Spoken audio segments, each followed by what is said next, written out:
Friends দেখেন, আজকে মোল্লার হোটেলে নাস্তা করতে বসলাম। এদের সাথে আছে তারেক ভাই, উনি আবার নাস্তা পছন্দ করে খুব, নাস্তা ছাড়া ভাত খেতে পারে না।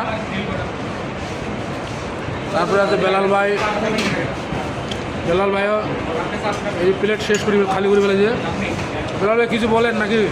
হ্যাঁ, কি বলবো, এটা খাওয়া দাওয়া হচ্ছে সবাই মিলে একসাথে। তাই বস। এই যে আমাদের প্রধান অতিথি চলে এসছে, এই যে সোহেন দাদা। সোহেন দাদা কিছু বলেন?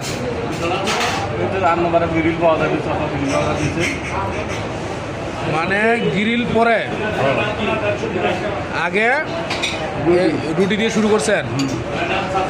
এই যে রুটি, এখানে অনেক মানুষ, এই দেখেন।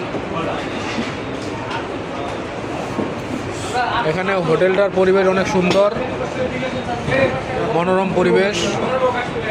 এখানে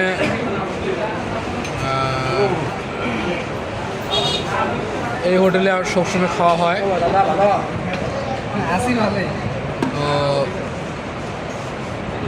থ্যাংক ইউ।